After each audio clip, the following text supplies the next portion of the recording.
Hi friend, मैं घनश्याम एक बार पुनः आप लोगों के बीच उपस्थित हूँ प्रीपोजिशन सीरीज को लेकर के। जैसे कि हम लोग पीछे अभी फिक्स्ड प्रीपोजिशन को कवर कर रहे हैं।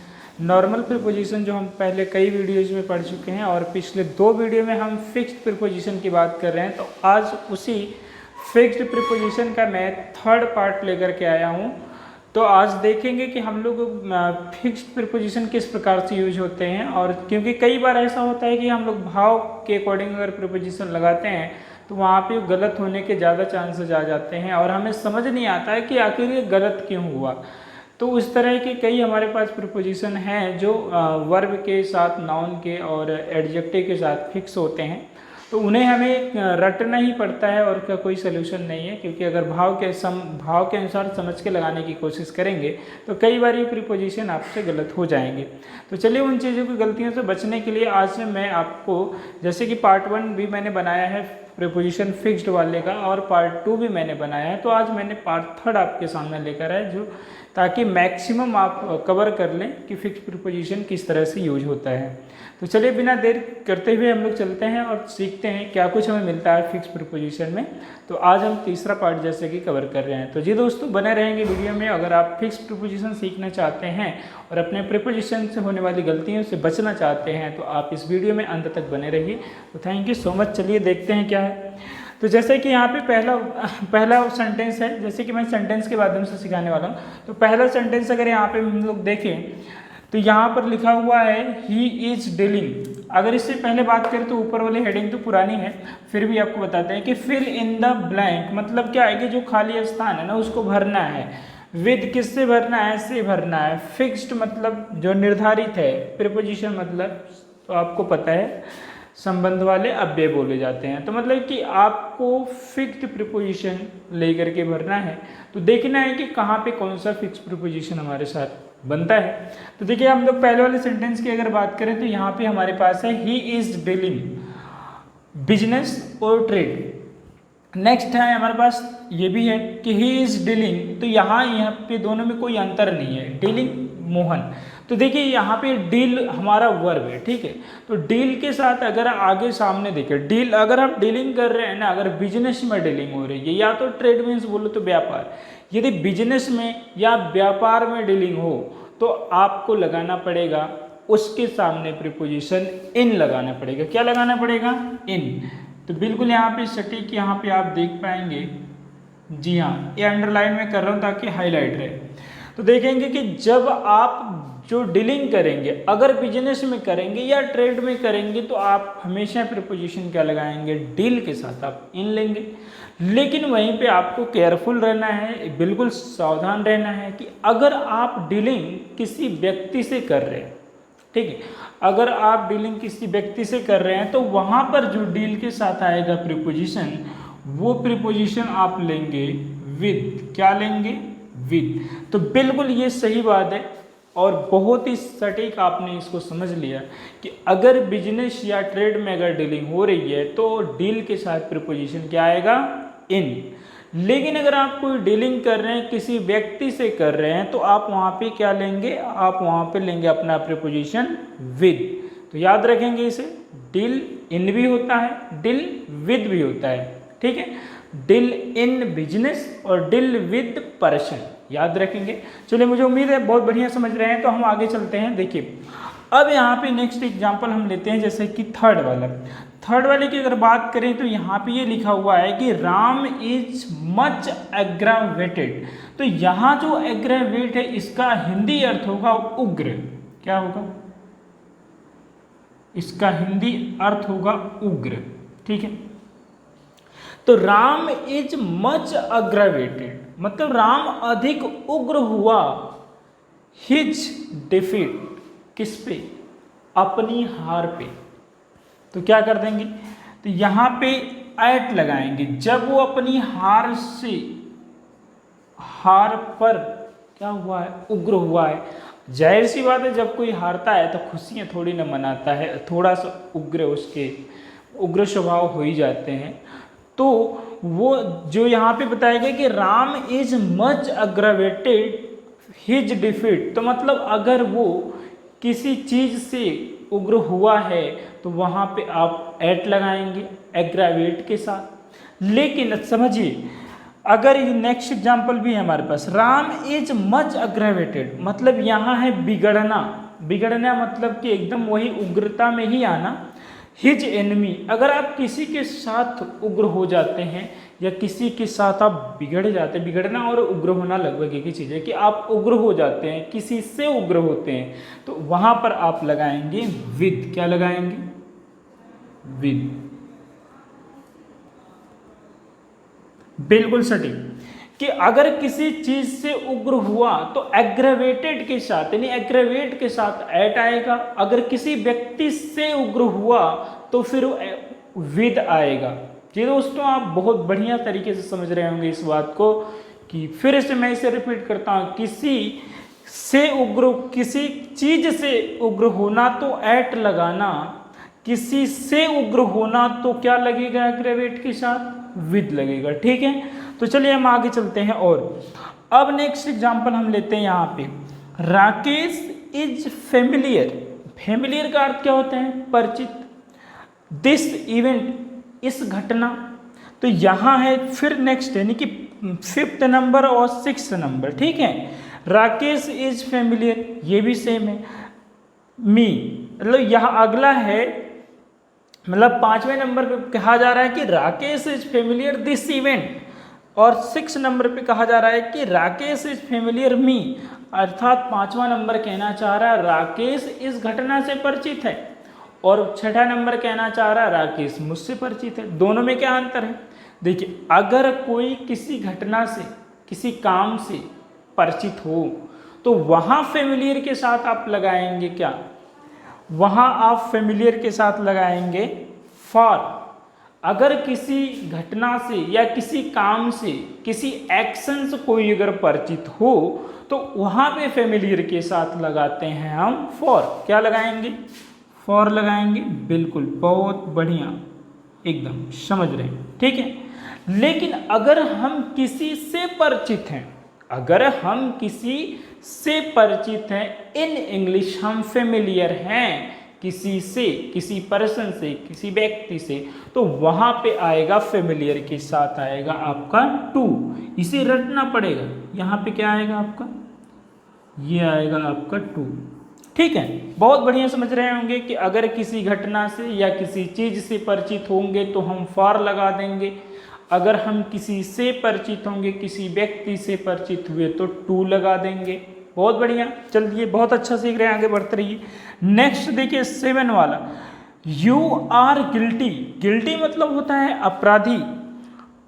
दिस मर्डर, मतलब कहने का मतलब कि तुम इस मर्डर यानी इस हत्या के लिए तुम क्या हो? दोषी हो। यानी तो एक बात फिक्स रखिए, जैसे ही गिल्टी दिखे ना तो सीधे सीधे आप गिल्टी के साथ क्या बना दीजिएगा?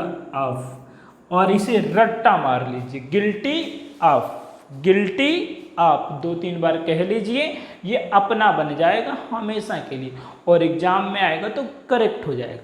करेक्ट ही तो करना है।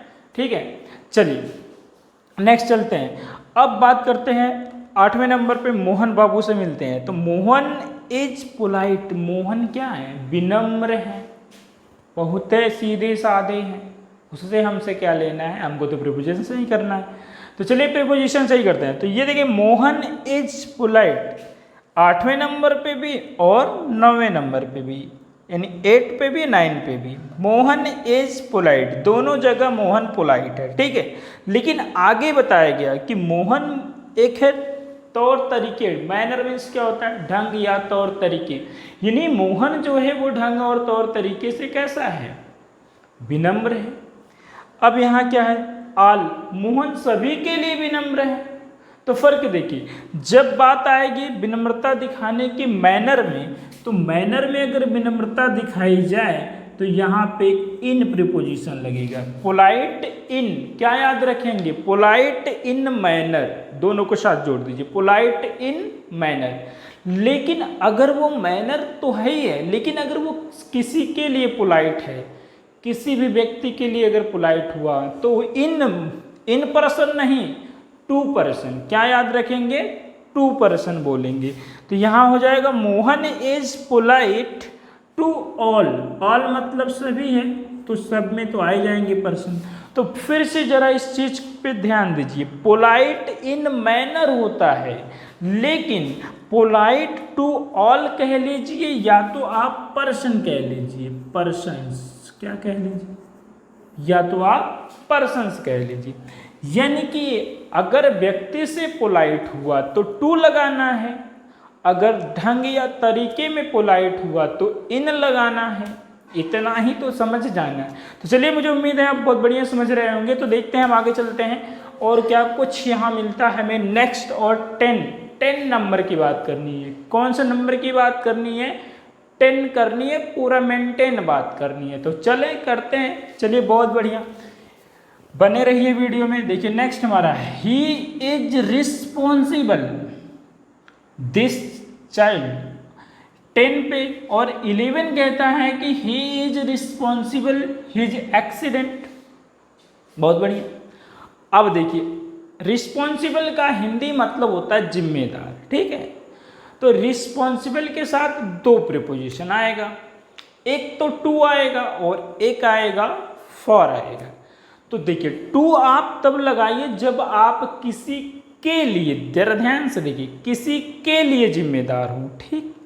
लेकिन अगर आप किसी घटना या किसी काम के लिए या किसी एक्शन के जिम्मेदार होंगे तो आप फॉर लगाएंगे। बिल्कुल बढ़िया समझ रहे होंगे। तो चलिए देखते हैं, यहाँ है he is responsible this child, तो ये किसी में आ जाएगा। चाइल्ड क्या है? किसी में आएगा। तो मैंने बताया था कि अगर किसी के लिए रिस्पॉन्सिबल होंगे तो आप टू लगाएंगे।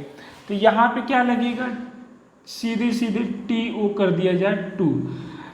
लेकिन मैंने साथ ही साथ एक बात और भी बोला है कि अगर आप किसी घटना, किसी एक्शन के लिए जिम्मेदार होंगे तो वहां पे आप लगाएंगे रिस्पॉन्सिबल फॉर।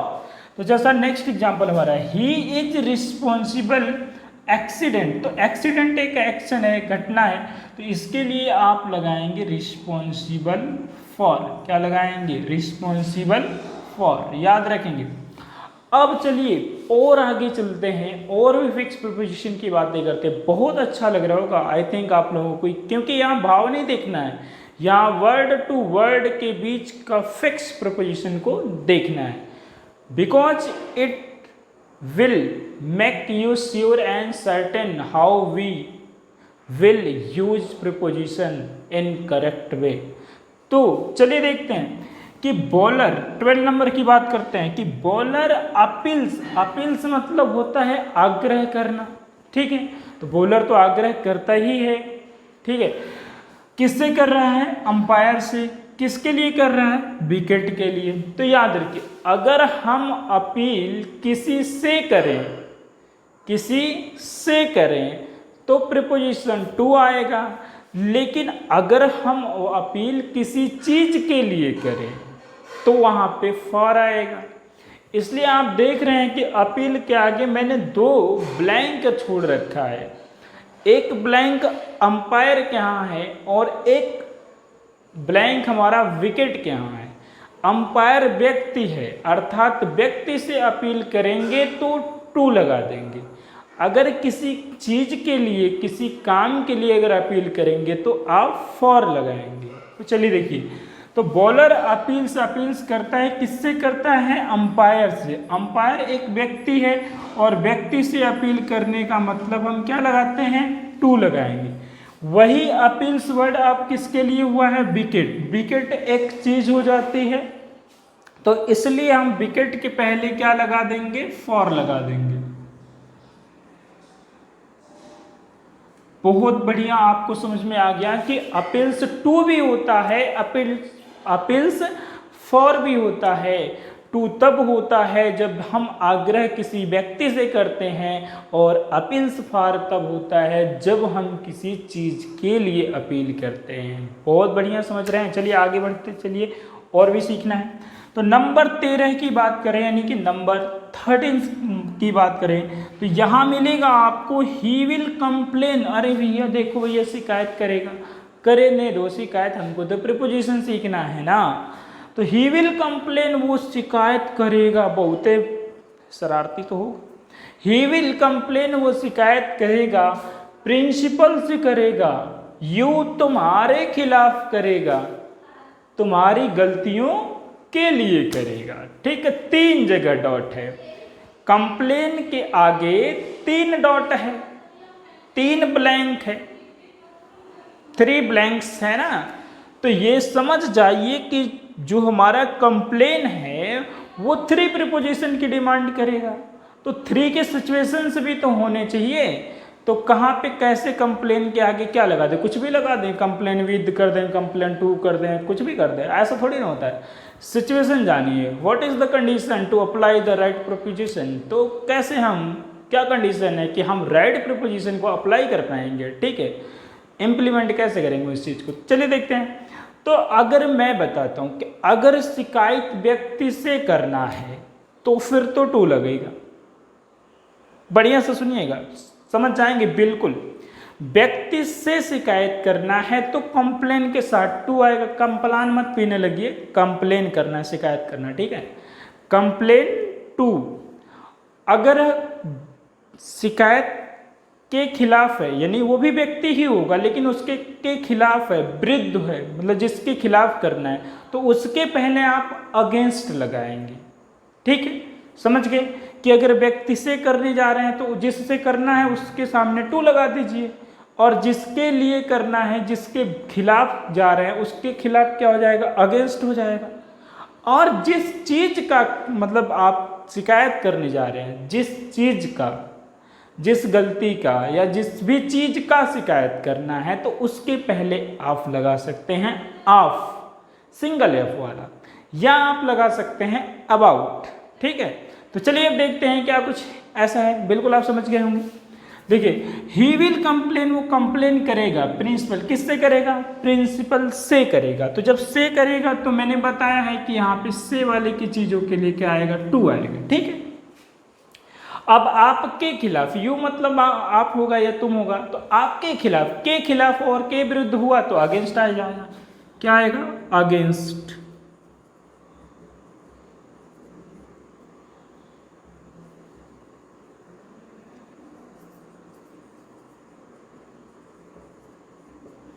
अगेंस्ट है। तो आपने 2 जगह प्रीपोजिशन आपने कंप्लेन से जोड़ के लगाया। एक कंप्लेन टू लगाया क्योंकि से करने गए, जिससे करने गए उसके पहले टू ले लिया, और जिसके खिलाफ किए उसके पहले अगेंस्ट ले लिया, और जिस चीज के लिए करने जा रहे हैं वहां पे 2 आता है। या तो आप ऑफ ले सकते हो, या तो आप क्या ले सकते हो, अबाउट ले सकते हो। तो देखो यहाँ पे योर मिस्टेक मतलब गलती का, गलती का है तो का के लिए सीधे सीधे या तो आप क्या लीजिए ऑफ, या तो क्या लीजिए अबाउट।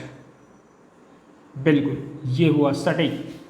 मुझे उम्मीद है कि आप कंप्लेन के साथ प्रीपोजिशन लगाने में अब मिस्टेक नहीं करेंगे, ना ही देर करेंगे, क्योंकि जिससे करने जाएंगे उसके लिए टू, और जिसके खिलाफ करने जाएंगे उसके लिए अगेंस्ट, और जिस चीज का करने जाएंगे ऑफ या अबाउट। जैसा यहाँ देखिए, he will complain to the principal, principal से शिकायत हुई, अगेंस्ट यू तुम्हारे खिलाफ हुई है, ऑफ योर मिस्टेक या अबाउट योर मिस्टेक तुम्हारी गलतियों की शिकायत करेगा। ठीक है, बहुत बढ़िया समझ गए होंगे आप लोग। चलिए, तो इसी उम्मीद के साथ और आगे चलते हैं और भी प्रीपोजिशंस की बात करते हैं। जैसे देखिए 14 नंबर की बात करनी है। कौन से नंबर की बात करनी है, 14 मतलब 14। ठीक है, ओनियन प्याज होता है, समझ जाइए। ओनियन इज इम्पोर्टेड, इम्पोर्टेड मतलब क्या होता है, आयात होना, मतलब कहीं बाहर से मंगाना। ठीक है, और एक्सपोर्ट होता है, निर्यात होता है। तो मतलब यहाँ से अपने देश से दूसरे देश को भेजना, दैट इज द एक्सपोर्ट। और किसी अदर कंट्री से अपनी कंट्री में कुछ भी लाना, दैट इज इम्पोर्ट। ठीक है, आप समझ रहे होंगे इससे। तो ऑनियन इज इम्पोर्टेड मतलब क्या है कि प्याज ना आयात होती है। कहाँ होती है, भारत में। कहाँ से होती है, पाकिस्तान से। तो ध्यान दीजिए, जहाँ से होती है, से है तो फ्रॉम लगा दीजिए, और जहाँ में या जहाँ के लिए होती है वहाँ इनटू आएगा। तो देखिए भारत में इंपोर्ट होती है, इसलिए यहाँ पे क्या हो जाएगा, इनटू। कहाँ से होती है, पाकिस्तान से, तो यहाँ पे लगा दिया जाएगा फ्रॉम। तो बहुत बढ़िया समझ गए होंगे आप लोग कि इम्पोर्ट के साथ टू प्रीपोजिशन है, एक तो है इनटू और दूसरा है पिंटू नहीं, दूसरा है फ्रॉम। इनटू तब लगाइए जहां पे सामान पहुंचेगा, ये याद रखिए कि जहां सामान पहुंच रहा है, आयात होके आ रहा है, तो जहां पहुंचना है यानी जहां पहुंचेगा उस पहुंचने वाले स्थान से पहले इनटू, और जहां से चला है वहां के लिए फ्रॉम, तो that is here you can care. Onion is, onion भी पढ़ा जाता है इसे, onion is imported into India, Bharat में आई है प्याज, फ्रॉम पाकिस्तान, कहाँ से, पाकिस्तान से। बढ़िया समझ रहे होंगे बिल्कुल, ठीक है। प्याज वाज छोड़िए, प्रीपोजिशन को पकड़िए। नेक्स्ट है हमारे पास और भी बढ़िया एक, देखिए मेनी पीपल वर पेरिस्ड। भैया पेरिस लंदन नहीं जाना है, पेरिस एक हमारा वर्ब है जिसका मतलब होता है नष्ट करना। क्या होता है, नष्ट करना। You need to understand first, perish का मतलब होता है नष्ट करना, ठीक है। तो मेनी पीपल वर पेरिस्ड, बहुत से लोग नष्ट हो गए, बर्बाद हो गए। कहाँ, अब ये डॉट डॉट है, यहाँ स्वॉर्ड लिखा हुआ है, तो देखिए तलवार, यानी जब भी आप तलवार से नष्ट होने की बात आए तो पेरिस्ड बाई लगाएंगे। क्या लगाएंगे, यानी आप इसे याद रखिए, पेरिस बाई, जब लोग नष्ट हों तो क्या लगा, मिली तलवार से नष्ट हो तो क्या लगेगा, पेरिस के साथ बाई। अब ये अक्सर कहाँ हो सकता है, ये मैंने छोड़ दिया था,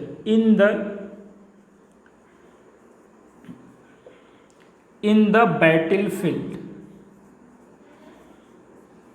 बैटल फील्ड, युद्ध के मैदान में। ये तो समझ गए आप। देखिए कि many people were perished by sword, बहुत से लोग तलवार द्वारा, तलवार से नष्ट हो गए थे, इन द बैटल फील्ड, युद्ध के मैदान में। अगर पुराने समय की लड़ाइयाँ देखें तो तलवार से बहुत सारे लोग नष्ट हो ही जाते थे। समझ गए आप लोग। तो याद रखिएगा कि पेरिस्ट के साथ बाई लगेगा। क्या लगेगा, बाई, अगर पीछे है स्वॉर्ड, ठीक है। लेकिन पेरिस, देखिए एक चीज और है कि many people were perished poverty, अगर बहुत से लोग गरीबी के कारण, अर्थात टोटल लीजिए कि भूखमरी से मर जाएं, गरीबी के शिकार होकर मर जाएं या गरीबी से मर जाएं, तो भी पेरिस है कि गरीबी से नष्ट हुए हैं, तब पेरिस के साथ विद आएगा। क्या आएगा, विद।